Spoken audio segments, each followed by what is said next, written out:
Hello, celebrity gossip enthusiasts. I'm Travis Cronin, and you're listening to Us Weekly's Hot Hollywood podcast.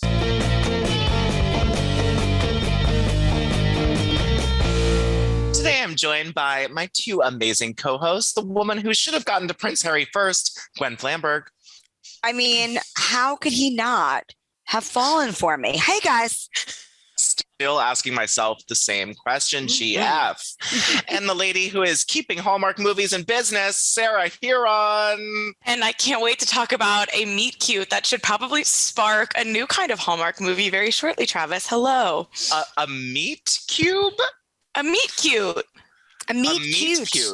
A meet cute. Like in Hallmark movies, there are meet cutes. Oh, I had no idea. I was like, what is this meet cube movie? I hope Tori Spelling is starring in it. She's a chef who comes from the big city to after falling on the hibachi grill. After falling on the hibachi grill and wondering if she could ever be loved because of her scar on her upper arm. Well, that actually sounds like something I would tune into. Well, sadly, we don't have meat cubes today, but we do have some celebrities who have accidentally been tear gassed, pop stars battling through a divorce. Weird word. A royal who is sporting a new walking stick, a White House Housewives crossover that I never thought we'd see, and much, much more. But let us start with our woes of the week, the stories that just particularly made our host jump out of their seats, jump out of their socks, and just go, whoa, that's celebrities really crazy. Let's start off, Sarah Huron, what made you go whoa this week?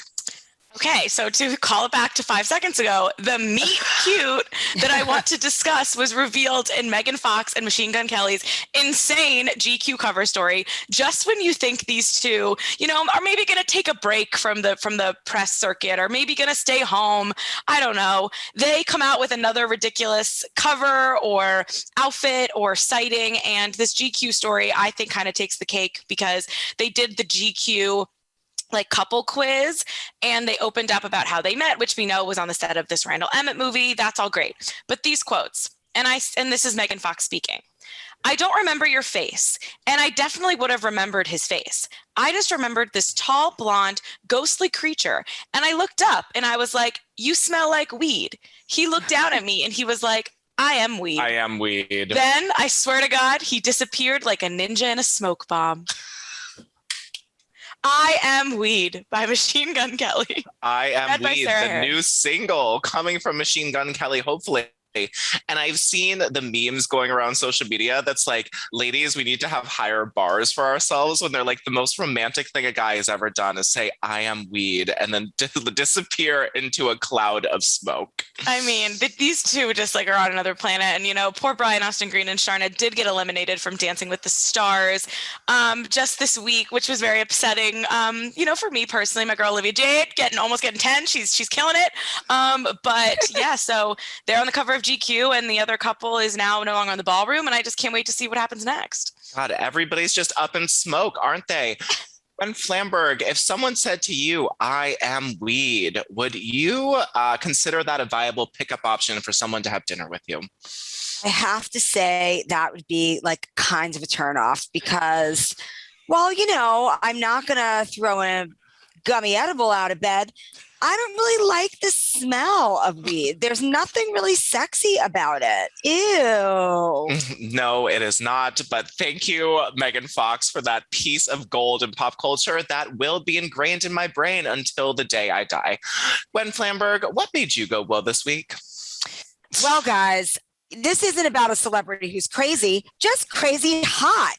I'm so used to seeing Kardashians of all manner in tiny bikinis, maybe Sophia Richie or Amelia Gray Hamlin. But this week, none other than Laverne Cox in a teeny tiny red string bikini. She captioned the photo Trans Joy, and I think it was joy for everyone who saw this photo because she has the best body in Hollywood. She looked amazing. And you guys, if you want to see every hot celebrity bikini picture, go to usmagazines.com/stylish. Do it now. I genuinely do get a satisfaction from those bikini galleries. And Laverne Cox's body is amazing because she was a dancer for so long. Yes, she has that's right. those legs of a ballerina. I I'm glad she's taking it all off and stripping it down. Well, my woe this week, shout out to Howie Mandel, who collapsed and is fine now outside of a Starbucks in California. That was going to be it, but that's really the whole story. But my woe goes to the Duke of Cambridge. Some of y'all might know him as Willie. And it's about, he was speaking to the BBC about his initiative to repair our planet, and he encouraged billionaires to get their heads, well, out of the clouds and out of space. I'm sure you can think of who we're speaking to. We're talking to you, Star Trek, William Shatner, and Jeff Bezos. Well, Prince William is, I'm not. But Prince William said, we need some of the world's greatest brains and minds fixed on trying to repair this planet, not trying to find the next place to go and live, the prince said. He, of course, was speaking to Sir Richard Branson, Elon Musk, and all the peoples who have been going up to the spaces. And Prince William said it was, quote, quite crucial to be focused on this planet, rather giving up and heading out into space and trying to think of solutions for the future. William also mentioned that he had climate anxiety. That's big with new generations who believes their futures are basically threatened for their entire lives. He said it's very unnerving and very, anxiety making. William said he had absolutely no interest in making the trek up to space and questioned the carbon footprint of the pricey flight. Now, I think it was, it's sort of a fun thing that all of these billionaires are going into space. You look at it, you're like, oh, that's weird. The Amazon head sort of looks like a phallic shaped, let's say, is going up there. But when Prince William is calling you out, I feel like we might have a shift in people going into orbit. Thank you, Prince William. Well, let us dive into some of the news. Sarah Huron, why don't you tell us the latest with Miss Erika Jayne, the pretty mess? There is a lot going on. There are subpoenas, there are reunions, there are victims being acknowledged. Tell us what we need to know about the story.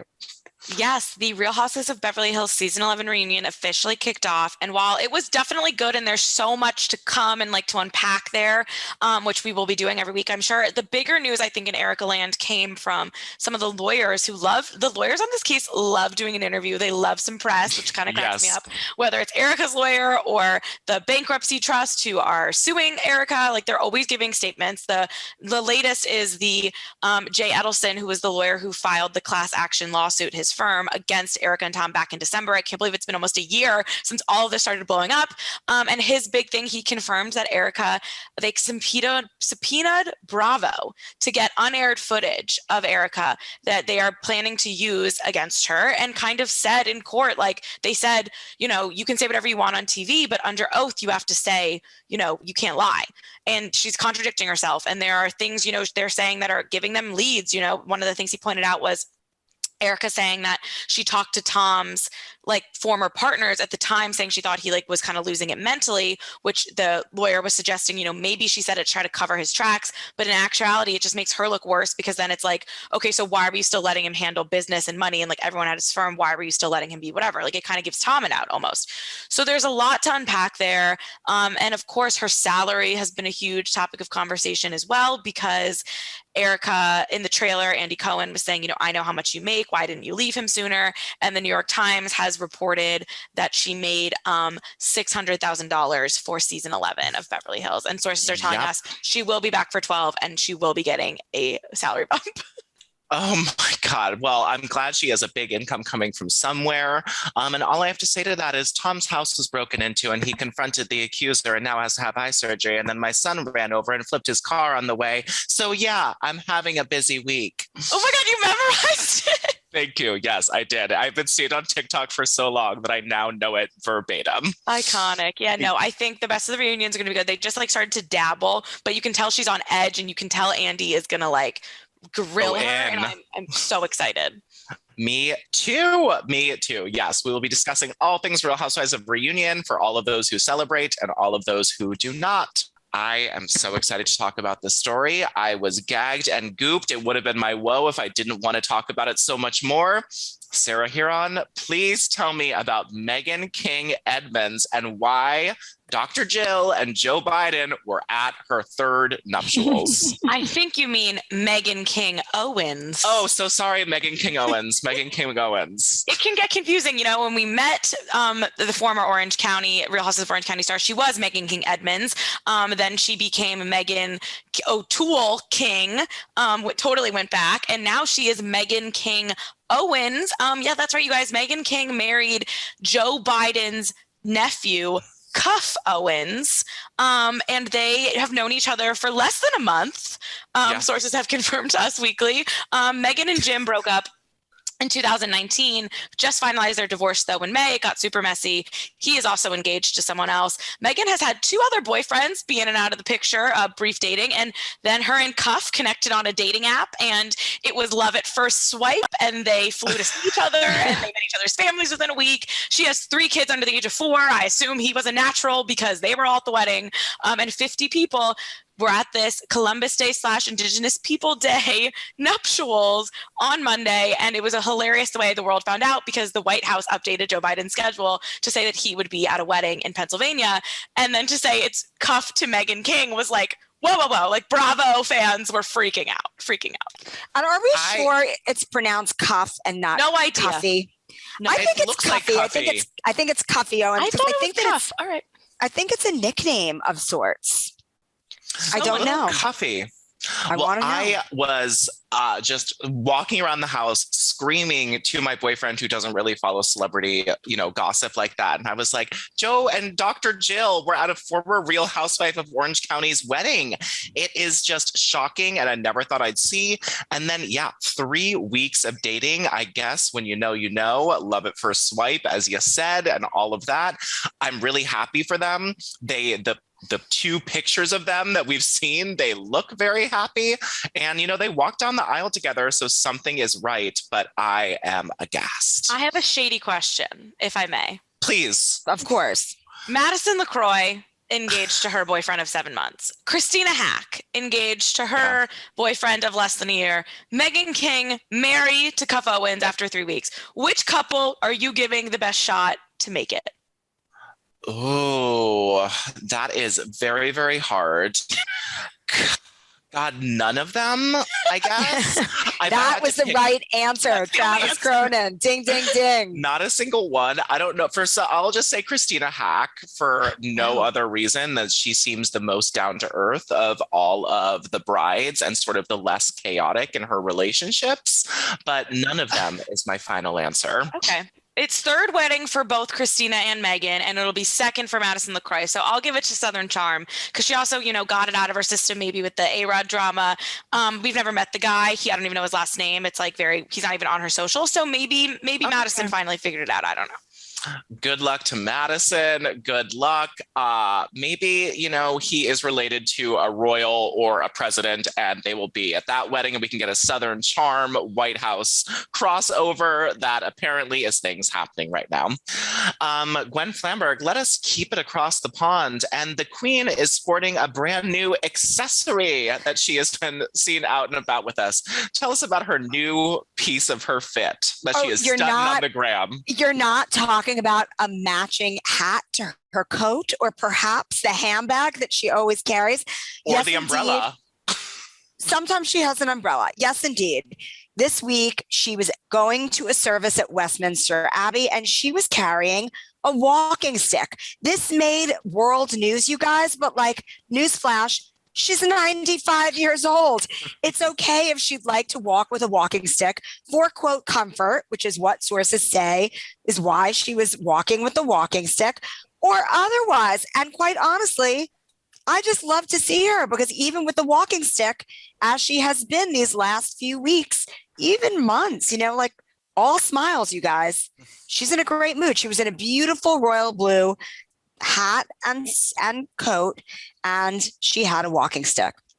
See, it made me feel more comfortable that she had a walking stick, and I loved it because she is 95 years old. That's right. That trek into Westminster Abbey is it's like a Las Vegas hallway. It is a runway. That's right. I am really glad that she had her walking stick. It made me feel comfortable. I'm glad that she is comfortable with the walking stick. And you're right. She looked in amazing spirits. And it's sort of the best I've seen her look since Prince Philip's passing. Yes, I agree. It's a beautiful thing. You keep on walking, you three-legged goddess. All right, now let us move on to someone who is having a lovely love times right now. They are very in love with a Burger King. Yes, Jen Garner and John Miller himself, the Burger King.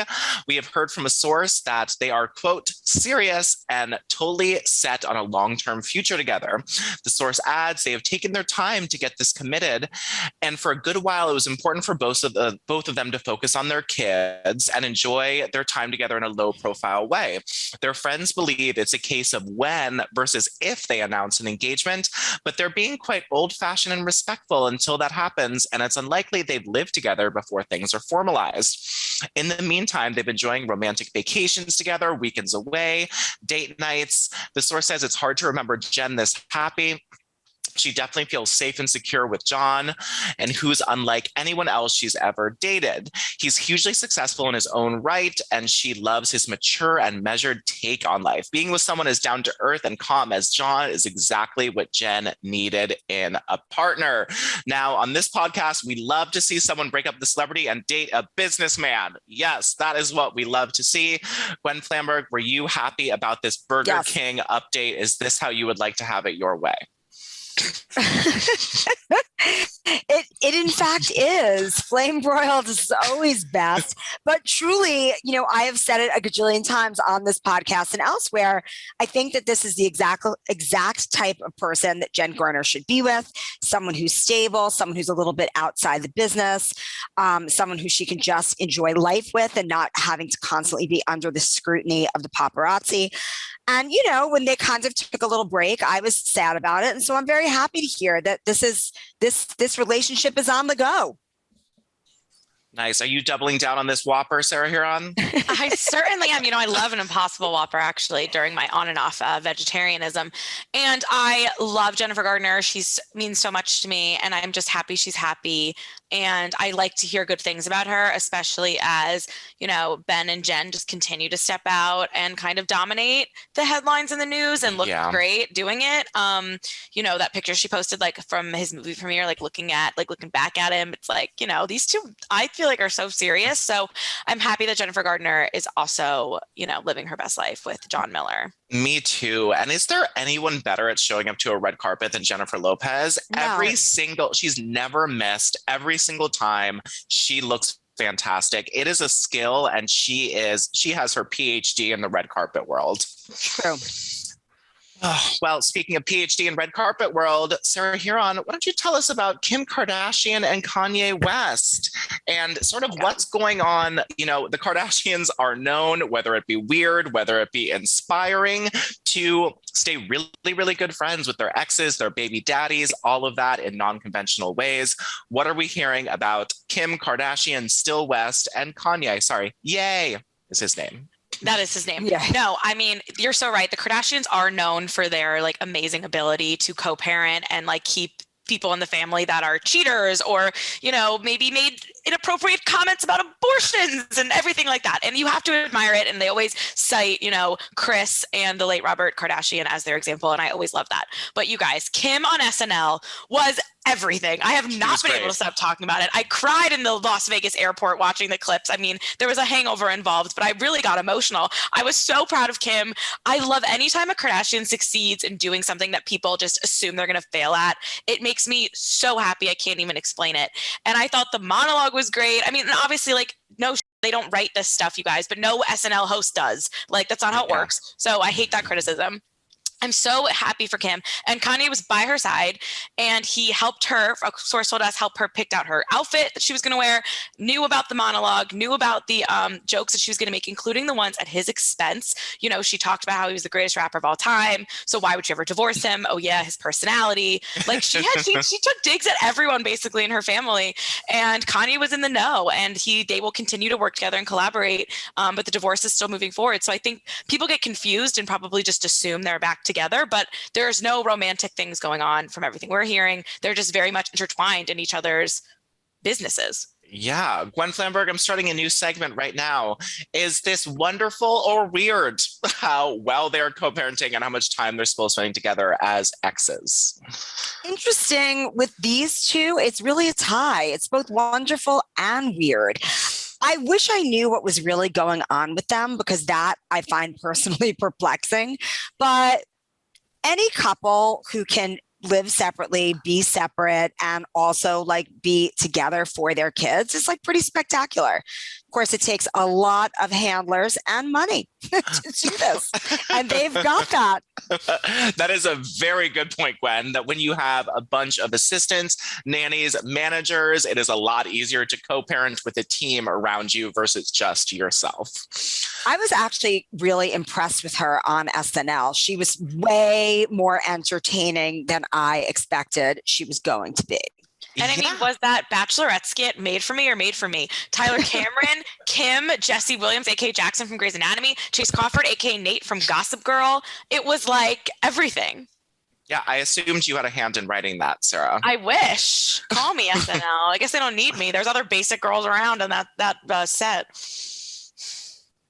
Yeah, I was watching the clips the next day and I was like, oh, I'll just see what's up with her monologue. And then it was so good that I watched every single clip she was on and I was not disappointed one bit. OJ's daughter is very upset about the joke about the stab in the dark. But other than that, I think it went well.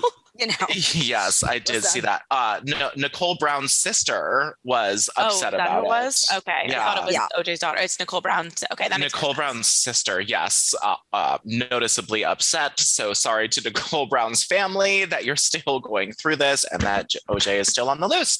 Well, let's talk about Reba McEntire. First of all, her new album is sort of amazing. I love the new reimagined classics, but she had some quotes while she was doing press for her new album, and she revealed that she is not getting involved in the Kelly Clarkson divorce from her stepson, Brandon Blackstock. That's what we think about him.